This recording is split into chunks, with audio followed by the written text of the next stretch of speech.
Baik, kita kembali lagi pada video pembelajaran IPS untuk kelas 8 SMP bersama saya tentunya Thomas Rinto Harumonte. Nah, video pembelajaran kali ini kita akan membahas tentang berbagai perlawanan yang dilakukan oleh masyarakat Nusantara terhadap pemerintah Hindia Belanda.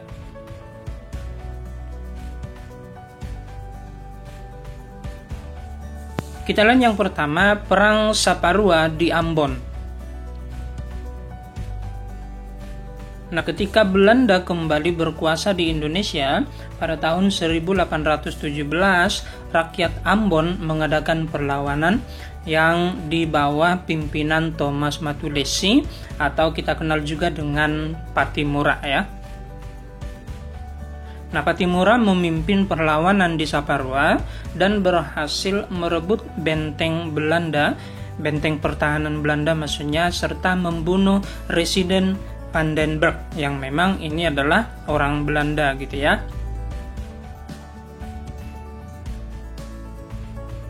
Nah, dalam perlawanan tersebut turut serta pula seorang pahlawan wanita yang bernama Christina Martha Tiahahu yang memang merupakan putri tunggal dari Paulus Tiahahu. Nah, Paulus Tiahahu ini merupakan teman dari Kapten Pattimura.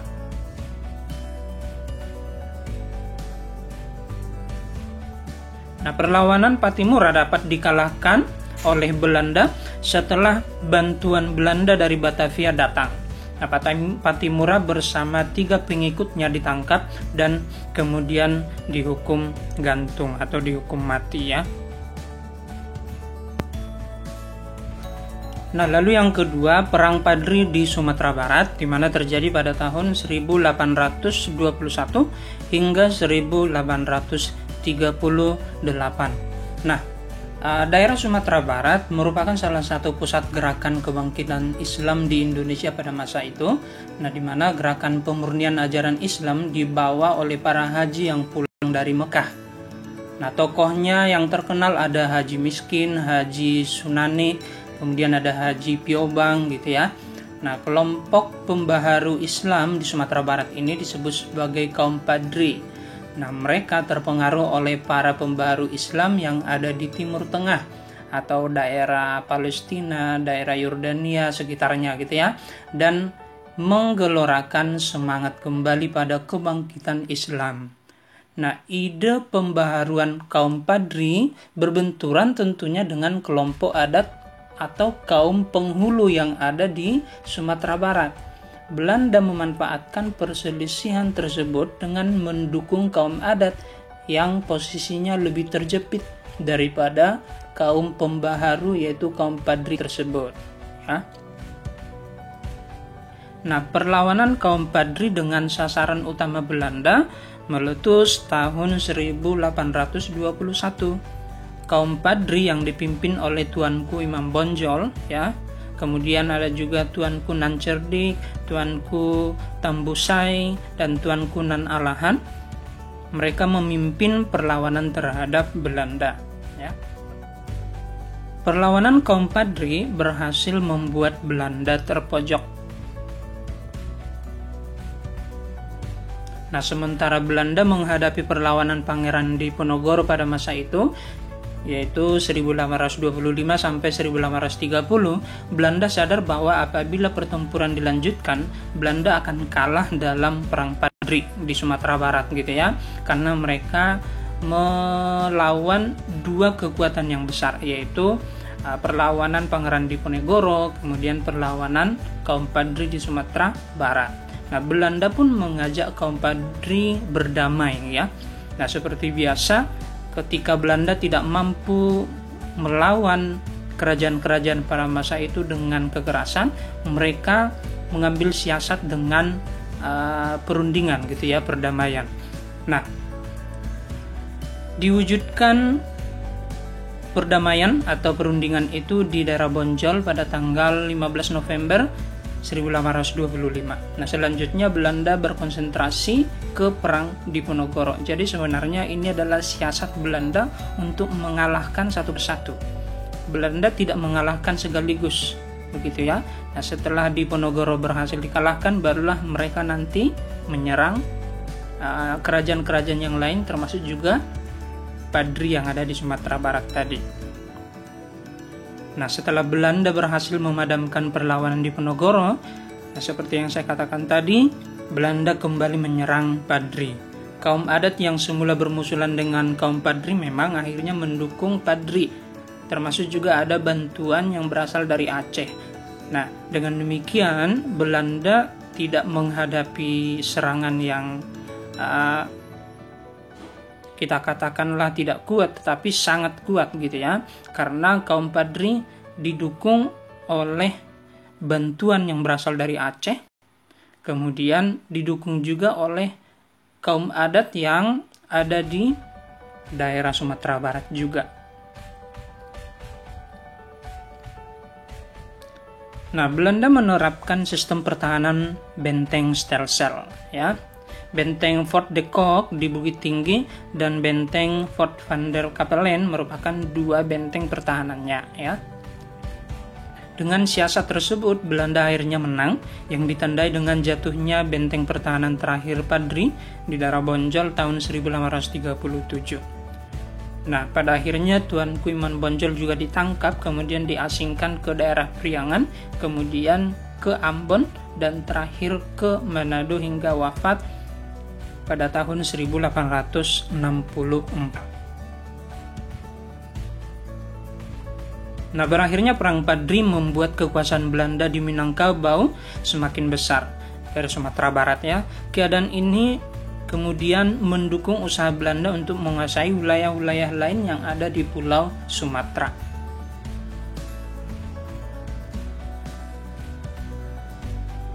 Lalu selanjutnya Perang Diponegoro, di mana terjadi pada tahun 1825 sampai 1830. Perlawanan Pangeran Diponegoro tidak lepas dari kegelisahan dan penderitaan rakyat akibat penindasan yang dilakukan pemerintah Hindia Belanda di daerah Jawa ya. Campur tangan pemerintah Hindia Belanda dalam urusan Keraton Yogyakarta yang merupakan salah satu penyebab juga kegelisahan rakyat terhadap Belanda gitu ya. Pajak-pajak yang diterapkan pemerintah Hindia Belanda juga serta kebijakan ekonomi lainnya yang menjadi sumber penderitaan rakyat Jawa ya.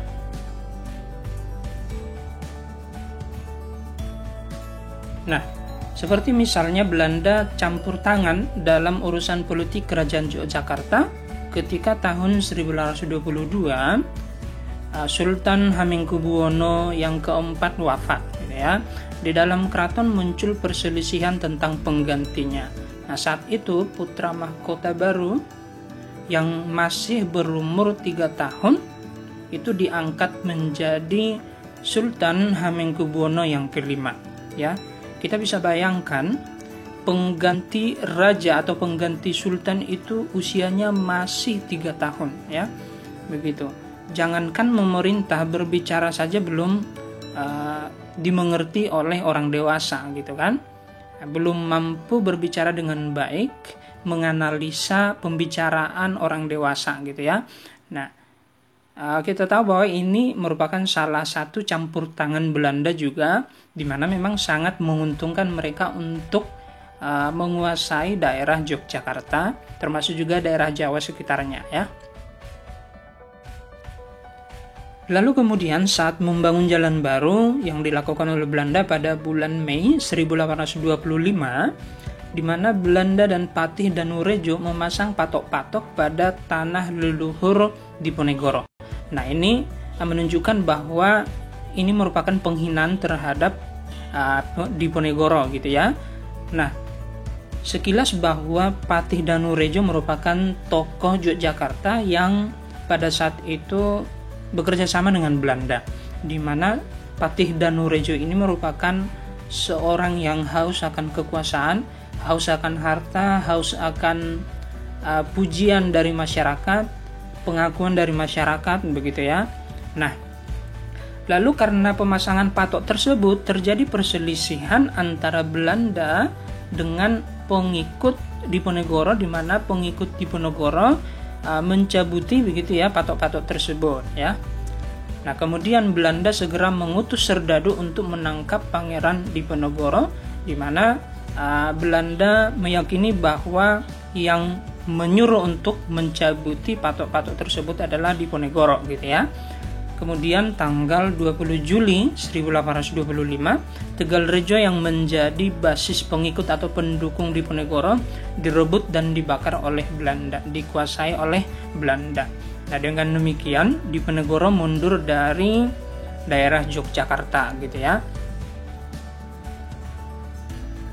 Meninggalkan kota, meninggalkan Yogyakarta dan menyusun strategi untuk menyerang gitu ya, melawan Belanda.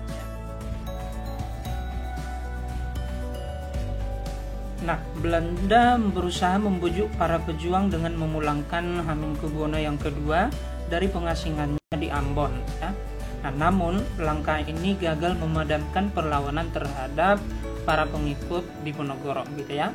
Nah, kita tahu bahwa pada masa itu Sultan Hamengkubuwono yang kedua masih dalam pengasingan di daerah Ambon. Nah, Sultan Hamengkubuwono yang kedua ini diasingkan sejak pemerintahan Daendels, gitu ya, hingga Inggris menguasai Nusantara, kemudian dikembalikan lagi Nusantara oleh Inggris ke Belanda, tetap Hamengkubuwono masih dalam pengasingan di daerah Ambon gitu ya. Nah, selanjutnya Belanda menerapkan siasat benteng stelsel. Dengan sistem ini Belanda mampu memecah belah jumlah pasukan musuh gitu ya, membagi-bagi jumlah pasukan musuh sehingga kekuatannya terpecah gitu ya. Belanda berhasil menangkap Kiai Maja dan Pangeran Mangkubumi ya. Belanda kemudian juga berhasil meyakinkan Panglima Sentot Prawiryodirjo untuk membuat perjanjian perdamaian ya. Nah, pada bulan Maret 1830 Pangeran Diponegoro bersedia mengadakan perundingan juga dengan Belanda di Magelang, Jawa Tengah. Nah, kemudian perundingan tersebut hanya sebagai jalan sebenarnya untuk menipu, karena ternyata pada perundingan tersebut Diponegoro ditangkap dan diasingkan ke Manado, kemudian ke Makassar selanjutnya, ya Sulawesi Selatan, hingga selanjutnya pada tahun 1855 Pangeran Diponegoro wafat, ya. Nah, Perang Diponegoro atau dikenal juga dengan Perang Jawa merupakan perang yang besar dalam perlawanan terhadap Belanda pada masa itu ya. Selama perang tersebut ada 8 ribuan serdadu Belanda meninggal, termasuk juga 7 ribuan tentara sewaan Belanda juga meninggal ya, tewas dalam perang tersebut. Nah, sementara dari pihak penduduk Jawa ya, khususnya Jawa Tengah dan Yogyakarta itu sekitar 200 ribuan penduduk meninggal atau tewas pada perang tersebut. Nah, setelah berakhirnya Perang Jawa atau Perang Diponegoro, tidak ada lagi sebenarnya perlawanan-perlawanan yang besar dalam pertempuran atau perlawanan terhadap Belanda. Lalu selanjutnya Perang Aceh atau perlawanan Aceh terhadap Belanda. Nah, sesuai dengan Traktat London yang ditandatangani pada tahun 1871 menyebutkan bahwa Belanda mendapatkan hak atas wilayah Aceh, penguasaan terhadap Aceh gitu ya. Nah, jadi berdasarkan traktat tersebut Belanda mempunyai alasan untuk menyerang Istana Aceh. Nah, terbukti memang pada tahun 1873, tepatnya 5 April ya 1873, Belanda membakar Masjid Baitur Rahman yang menjadi benteng pertahanan Aceh.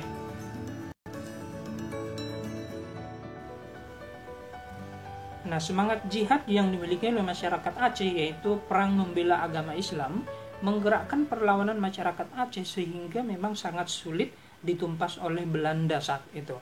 Terbukti Jenderal Kohler terbunuh saat pertempuran di depan Masjid Baitur Rahman ya, daerah Banda Aceh. Kohler meninggal dekat dengan pohon yang sekarang diberi nama pohon Kohler ya. Siasat konsentrasi stelsel dengan sistem bertahan dalam benteng besar oleh Belanda tidak berhasil melawan semangat jihad yang dimiliki oleh masyarakat Aceh masa itu ya. Belanda semakin terdesak, kemudian korban-korban dari Belanda juga semakin banyak ya. Nah, Belanda sama sekali tidak mampu menghadapi secara fisik perlawanan rakyat Aceh pada masa itu. Ya, menyadari hal tersebut, Belanda kemudian mengutus tokoh yang bernama Dr. Snok Hurgronje ke Arab untuk mempelajari ilmu tentang bahasa, kemudian sejarah dan sosial Islam, yang memang kepentingannya adalah untuk mendapatkan bagaimana siasat atau cara melawan Aceh yang sangat gigih untuk mempertahankan Aceh pada masa itu gitu ya. Nah, setelah beberapa lama belajar di Arab, Snok Hurgronje memberikan saran-saran kepada Belanda bagaimana cara mengalahkan orang Aceh. Menurut Hurgronje, Aceh tidak mungkin dilawan dengan kekerasan, sebab karakter orang Aceh itu tidak akan pernah menyerah, tidak mudah menyerah. Jiwa jihad itu bagi orang Aceh sangat tinggi ya. Taktik yang paling mujarab, yang paling sesuai untuk melawan Aceh adalah dengan mengadu domba antara ulu balang atau bangsawan ya dengan kaum ulama yang ada di Aceh ya. Belanda menjanjikan jabatan atau kedudukan bagi para bangsawan yang bersedia berdamai atau bersedia bekerja sama dengan Belanda untuk melawan kaum ulama gitu ya. Taktik yang dilakukan Belanda ini pun, adu domba tadi, tentunya berhasil gitu ya. Ada beberapa ulu balang atau bangsawan yang tertarik akan tawaran Belanda gitu ya. Nah, sejak tahun 1898 kedudukan Aceh itu semakin terdesak. Banyak tokohnya yang gugur atau ditangkap, diasingkan oleh Belanda. Misalnya Teuku Umar gugur dalam pertempuran di Mulaboh pada tahun 1899 ya. Sultan Aceh Muhammad Daud Shah misalnya ditawan pada tahun 1903 dan diasingkan hingga meninggal di Batavia. Lalu ada lagi Panglima Polem Muhammad Daud menyerah pada tahun 1903 ya. Ada Cuk Nyekdin ya, tokoh perempuan yang ditangkap pada tahun 1906 ya, yang kemudian diasingkan ke Sumedang. Nah, ada lagi pahlawan perempuan yang bernama Cut Meutia, di mana gugur pada tahun 1910 ya. Semakin hari perlawanan Aceh semakin menyusut gitu ya. Hingga pada tahun 1917 Belanda masih tetap melakukan pengejaran terhadap tokoh-tokoh yang melakukan perlawanan terhadap Belanda pada masa itu ya. Selanjutnya perlawanan Sisingamangaraja terhadap Belanda, di mana terjadi di daerah Sumatera Utara, tepatnya di daerah Tapanuli ya. Nah, dipimpin oleh Sisingamangaraja yang ke-12, di mana perlawanan ini dinamakan juga dengan Perang Batak ya, berlangsung selama 29 tahun ya. Pertempuran diawali dari Bahal Batu, daerah Tapanuli ya, daerah Siborong-borong, yang menjadi pusat pertahanan Belanda pada tahun 1877. Untuk menghadapi Perang Batak, Belanda menarik pasukan dari Aceh ya. Pasukan Sisingamangaraja dapat dikalahkan setelah Kapten Christoffel ya berhasil mengepung benteng terakhir Sisingamangaraja di daerah Pakpak ya. Kedua putra Sisingamangaraja juga meninggal atau gugur pada saat pertempuran, yaitu ada Patuan Nagari dan Patuan Anggi ya, sehingga seluruh Tapanuli dapat dikuasai oleh Belanda ya. Selanjutnya Perang Banjar. Perang Banjar berawal dari ketika Belanda campur tangan ikut ya dalam urusan pergantian raja di kerajaan Banjarmasin ya. Belanda memberi dukungan kepada Pangeran Tamjidillah yang memang tidak disukai oleh rakyat karena dianggap tidak pro, tidak mendukung rakyat. Nah, perlawanan dilakukan oleh Prabu Anom dan Pangeran Hidayat. Nah, selanjutnya pada tahun 1859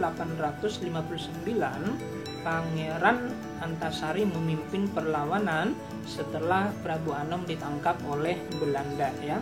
Pasukan Pangeran Antasari dapat didesak oleh Belanda sehingga pada tahun 1862 Pangeran Hidayat menyerah dan berakhirlah perlawanan Banjar di Pulau Kalimantan ya. Perlawanan benar-benar dapat dipadamkan oleh Belanda pada tahun 1905.